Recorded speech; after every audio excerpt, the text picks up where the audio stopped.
توجہ۔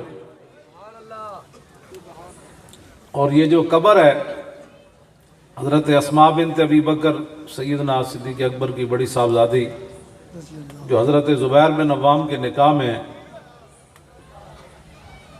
اور غار ثور کے اندر یہی کھانا بنا کر حضور کے لیے بھیجتی تھی۔ سبحان اللہ۔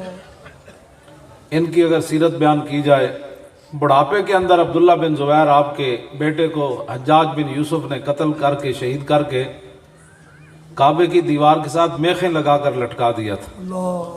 اس وقت یہ بالکل ان کی آنکھیں کمزور ہو گئیں اور کمر دوری ہو گئی۔ لوگوں نے کہا کہ آپ کے بیٹے کو تو حجاج بن یوسف نے شہید کر دیا اور لٹکا دیا، تو آپ لاٹھی پکڑ کر گئی۔ اب جس طرح بوڑھے لوگ ایسے دیکھتے ہیں تو آپ نے ایسے دیکھ کر نہ چلائیں نہ چیخی، بلکہ کہنے لگی اما آنا لہذ الفارس ان یترجلا، کیا اس شاہ سوار کے لیے وقت نہیں آیا کہ نیچے اترے؟ یہ ہے مائیں مسلمان حضرت اسماء بنت ابی بکر۔ یہ فرماتی ہیں کہ نبی علیہ الصلوۃ والسلام نے ایک دن خطبہ ارشاد فرمایا اور حضور نے قبر کے اندر جو فتنے آنے ہیں ان کا ذکر کیا، اور پھر جب ذکر کیا تو دجل مسلمون دجتن، صحابہ چیخیں مار مار کر رونے لگے۔ اسے اپنی مان نہ دس اسی تو قبرستان ہی سیاسی گفتگو کر رہے ہیں، صرف حضور نے قبر کا ذکر کیا۔ وذکر فتنۃ القبر التی یفتن فیہا المرء، اے الفاظ حدیث تھے، حضور نے ان فتنوں کا ذکر کیا جو فتنے بندے کو قبر کے اندر پیش آئیں۔ فذکر ذالک، جب حضور نے ان فتنوں کا نام لیا تو دجل مسلمون دجت، اس وقت تو سارے صحابہ ہی سن، اہل بیت ہی سن۔ تو فرماتی ہیں اتنی آواز آئی کہ حالت بینی و بینان افہم کلام رسول اللہ، کہ میں آگے والا جو حضور کا خطبہ تھا وہ میں نہیں سن سکی۔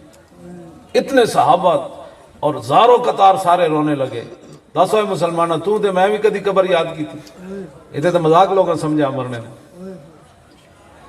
اگلے جڑی گل ہے وہ بڑی ڈاڑی۔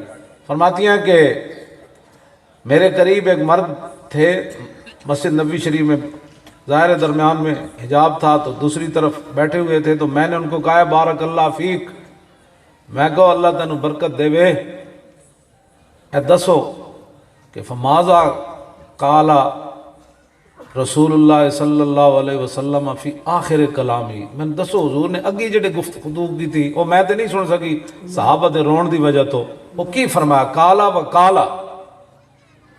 فرماتی ہیں کہ وہ صحابی کہنے لگے نبی علیہ السلام نے فرمایا اوحی الیہ انکم تفتنون فی القبور قریبا من فتنۃ الدجال۔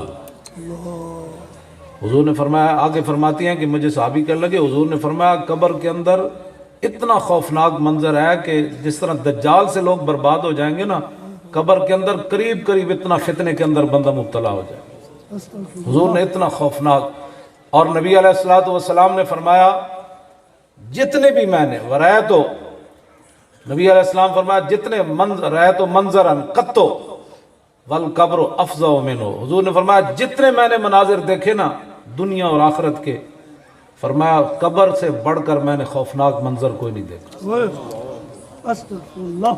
بس لبیک کی اگر یہ بھی آپ احسان مان لائے نا، نبی علیہ السلام نے فرمایا کہ